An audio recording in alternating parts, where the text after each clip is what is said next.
Well, it's Obama time. Now, this has got to be Obama's most delusional speech ever.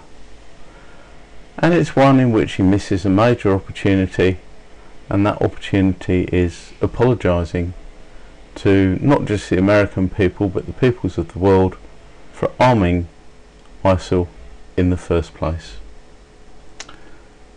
So let's have a look and see what's so delusional about this speech.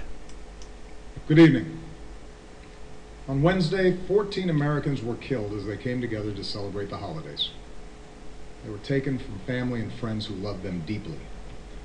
They were white and black, Latino and Asian, immigrants and American-born, moms and dads, daughters and sons. So we'll see what American priorities seem to be here. He mentions everyone ahead of those who are American born, as in white and black. He mentions the Latinos. Oh dear. Each of them served their fellow citizens, and all of them were part of our American family. Tonight I want to talk with you about this tragedy, the broader threat of terrorism, and how we can keep our country safe. The FBI is still gathering the facts about what happened in San Bernardino, but here's what we know. The victims were brutally murdered and injured by one of their co-workers and his wife.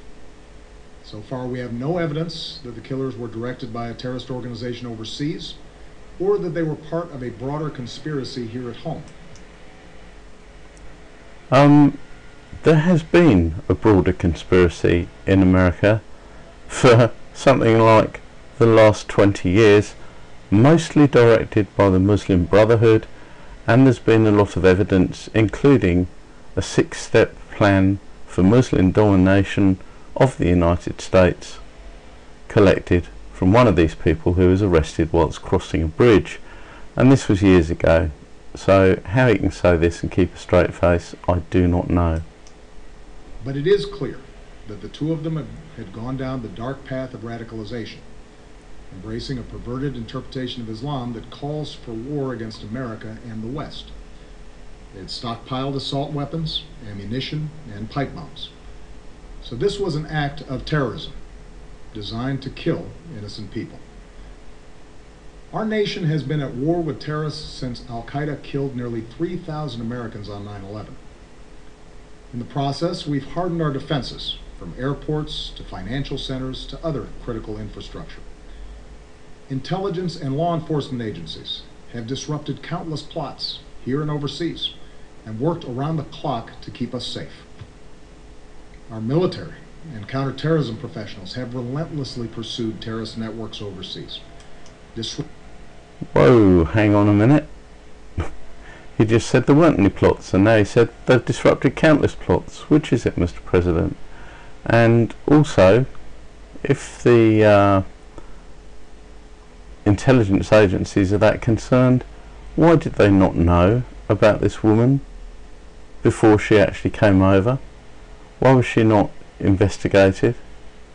Because after all, she was coming from a country, i.e. Saudi Arabia, which may be an official American ally, but they're known to be a country that harbours and supports terrorists.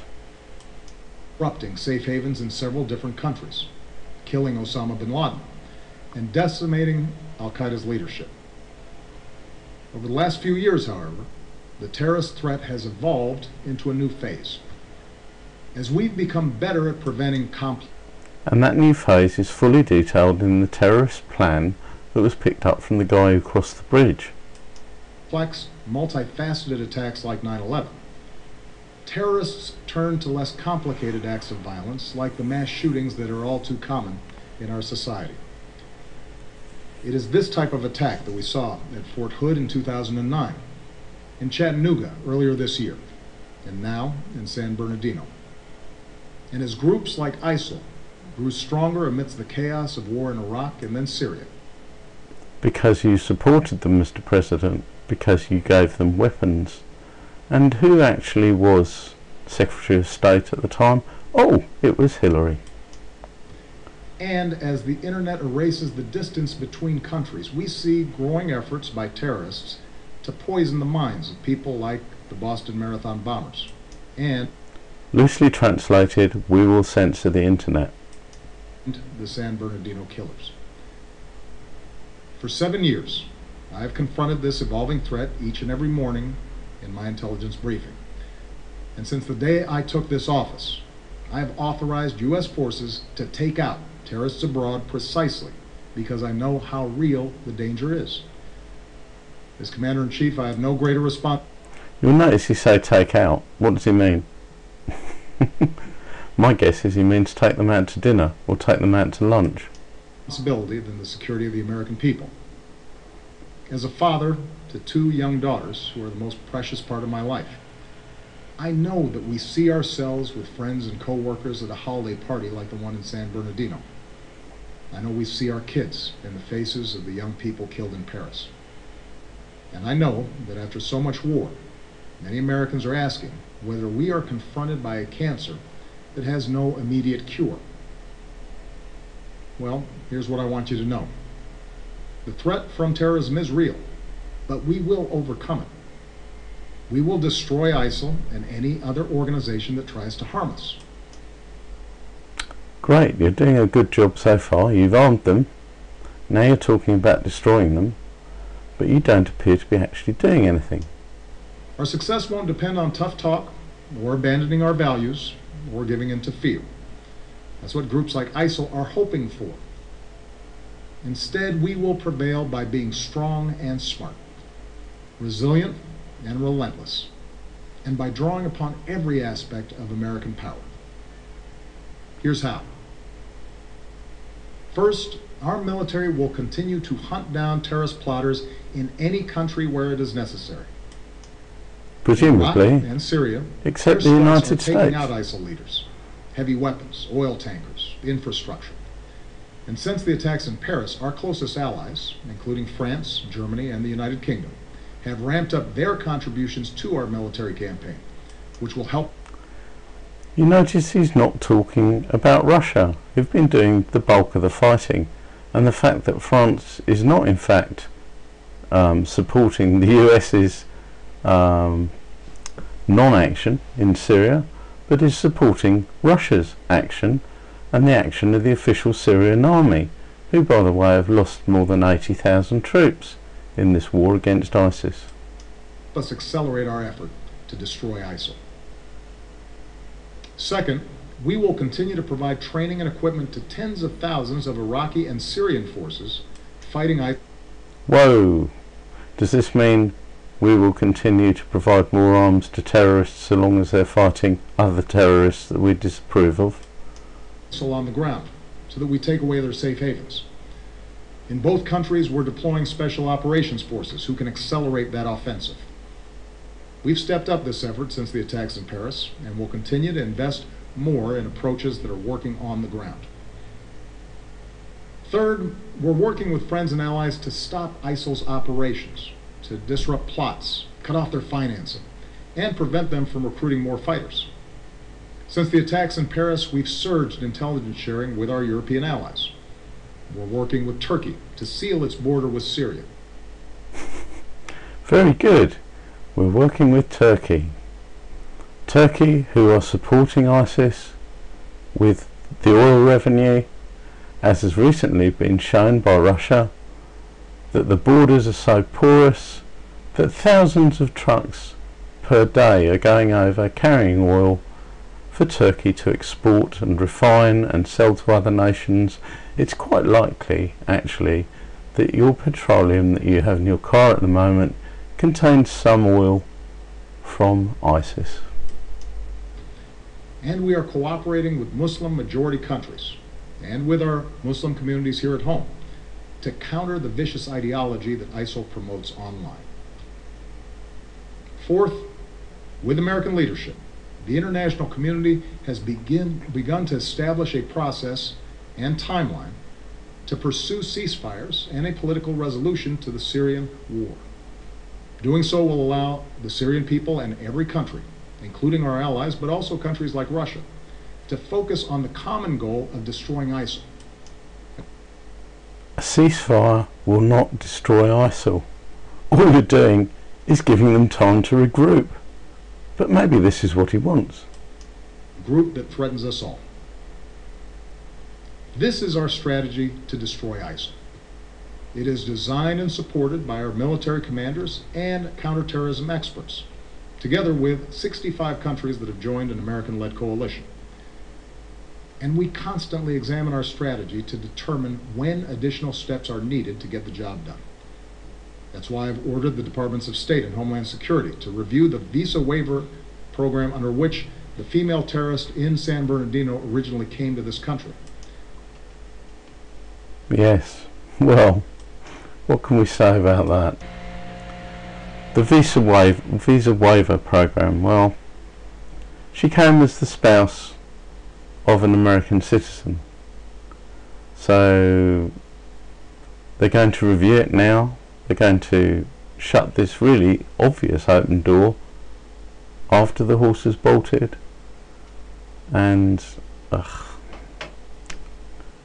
this speech just depresses me every time I've seen it. This is the second, well no, it's the third time I've watched through it. And that's why I will urge high-tech and law enforcement leaders to make it harder for terrorists to use technology to escape from justice. Translation, we will spy on you all even more. Now, here at home, we have to work together to address the challenge. There are several steps that Congress should take right away. To begin with, Congress should act to make sure no one on a no-fly list is able to buy a gun. What could possibly be the argument for allowing a terrorist suspect to buy a semi-automatic weapon? So, everyone on the no-fly list is obviously a terrorist subject. Now, if you look at the people that have been placed on no-fly lists, some of them are the most unlikely terrorist suspects you will ever see. Really, this is a foot in the door to banning guns across the states, and that will simply make things easier for the terrorists, not harder. They are illegals, they don't care about purchasing guns illegally. Sure, they'll purchase them legally if they can, because it's easier. But it's quite easy to get illegal weapons in the States, I'm told by my friends in Texas. This is a matter of national security. We also need to make it harder for people to buy powerful assault weapons, like the ones that were used in San Bernardino. I know there are some who reject any gun safety measures, but the fact is that our intelligence and law enforcement agencies, no matter how effective they are, cannot identify every would-be mass shooter, whether that... I would just like to point out here that the pipe bombs would have killed more people than these terrifying assault weapons, and in theory it should be impossible to obtain the materials to make those. However, these terrorists manage quite well. Individual is motivated by ISIL or some other hateful ideology. What we can do, and must do, is make it harder for them to kill. Next, we should put in place stronger screening for those who come to America without a visa, so that we can take a hard look at whether they've traveled to war zones. And we're working with members of both parties in Congress to do exactly that. Finally, if Congress believes, as I do, that we are at war with ISIL, it should go ahead. I don't believe you're at war with ISIL, because you're not supporting Russia. You're not supporting all the efforts of the official army of Syria to actually get rid of ISIL. I think this is a complete and utter fabrication. And vote to authorize the continued use of military force against these terrorists. For over a year, I have ordered our military to take thousands of airstrikes against ISIL targets. I think you ought to Google that one. Airstrikes. Some drones have been seen. All of the action against ISIL targets, especially the ones that involve oil transport and financing, have been conducted by Russia and by France. I think it's time for Congress to vote to demonstrate that the American people are united and committed to this fight. My fellow Americans, these are the steps that we can take together to defeat the terrorist threat. Let me now say a word about what we should not do. We should not be drawn once more into a long and costly ground war in Iraq or Syria. Well, here we go. We know that just an air war will not defeat ISIS, ISIL, Daesh, or whatever the hell he wants to call them. And the airstrikes will be very ineffective. Why? Because they don't have a real centralised command and control structure. They are not a traditional army. Every commander on the ground has complete authority to do whatever the hell he wants. He just has a set of guidelines. That's what groups like ISIL want. They know they can't defeat us on the battlefield. They know they can't defeat you on the battlefield, so they don't want you to come, so they want you not to come to the battlefield. Was that what you're saying? I don't really understand this. They know they can't defeat you on the battlefield, therefore you're not going to engage them. This is madness. ISIL fighters were part of the insurgency that we faced in Iraq. But they also know that if we occupy foreign lands, they can maintain insurgencies for years, killing thousands of our troops, draining our resources, and using our presence to draw new recruits. The strategy that we are using now, airstrikes, special forces, and working with local forces who are fighting to regain control of their own country. But you're not, Mr. President. You're not working with the Syrian army. This is just a lie. That is how we'll achieve a more sustainable victory. And it won't require us sending a new generation of Americans overseas to fight and die for another decade on foreign soil. Translation: in reality, we will do nothing. Here's what else we cannot do. We cannot turn against one another by letting this fight be defined as a war between America and Islam. But that's exactly what it is. That is exactly what it is. A war between America and radical Islam. There are Muslims and there are Muslims. Some 98% of Muslims are fine, peaceable people, but there are 2% that aren't. And when you multiply out that 2%, you're talking about something like 17 million people who are radicalized Muslims. 17 million, that's a lot. Too is what groups like ISIL want. ISIL does not speak for Islam. They are thugs and killers, part of a cult of death. And they account for a tiny fraction of more than 1 billion Muslims around the world, including millions. Yeah, they're a tiny fraction, but they're very big in numbers, and they're very rich due to the oil revenues that Turkey has given them, and of patriotic Muslim Americans who reject their hateful ideology. Moreover, the vast majority of terrorist victims around the world are Muslim. If we're to succeed in defeating terrorism, we must enlist Muslim communities as some of our strongest allies, rather than push them away through suspicion and hate. That does not mean denying the fact that an extremist ideology has spread within some Muslim communities. There's a real problem that Muslims must confront without excuse. Muslim leaders here and around the globe have to continue working with us to decide. And Mr. President, you are a Muslim leader. You are the biggest Muslim leader of them all. Decisively and unequivocally reject the hateful ideology that groups like ISIL and Al-Qaeda promote. To speak out against not just acts of violence, but also those interpretations of Islam that are incompatible with the values of religious tolerance, mutual respect, and human dignity. Which, if you ever bother to read the Quran, is an awful lot of the Quran. an awful lot of the Quran is not compatible with modern life, and this is what has brought ISIL to the fore in the first place. Anyone who takes the Quran as being literal instructions to live by cannot live a modern life. But just as it is the responsibility of Muslims around the world to root out misguided ideas that lead to radicalization, it is the responsibility of all Americans, of every faith, to reject discrimination. It is our responsibility to reject religious tests on who we admit into this country. It's our responsibility to reject proposals that Muslim Americans should somehow be treated differently. Because when we travel down that road... No, Mr. President, because 100% of the terrorists will be Muslim Americans that are in America.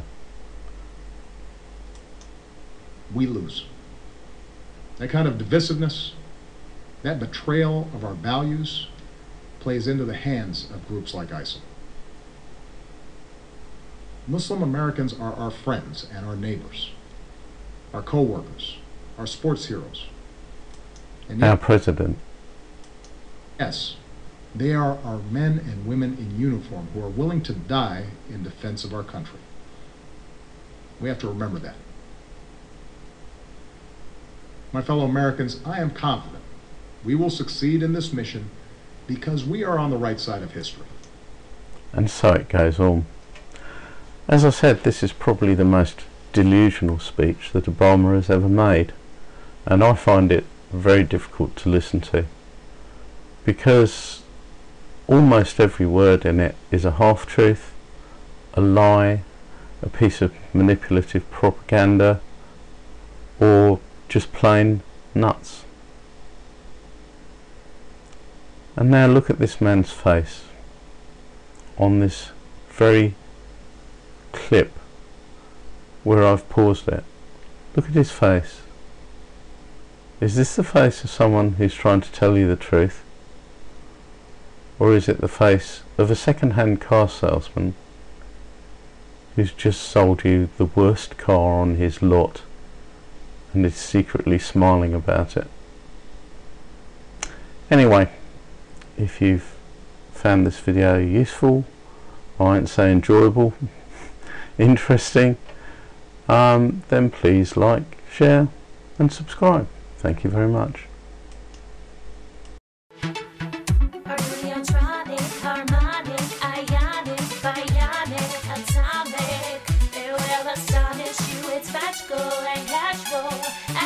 But classical, practical and factual.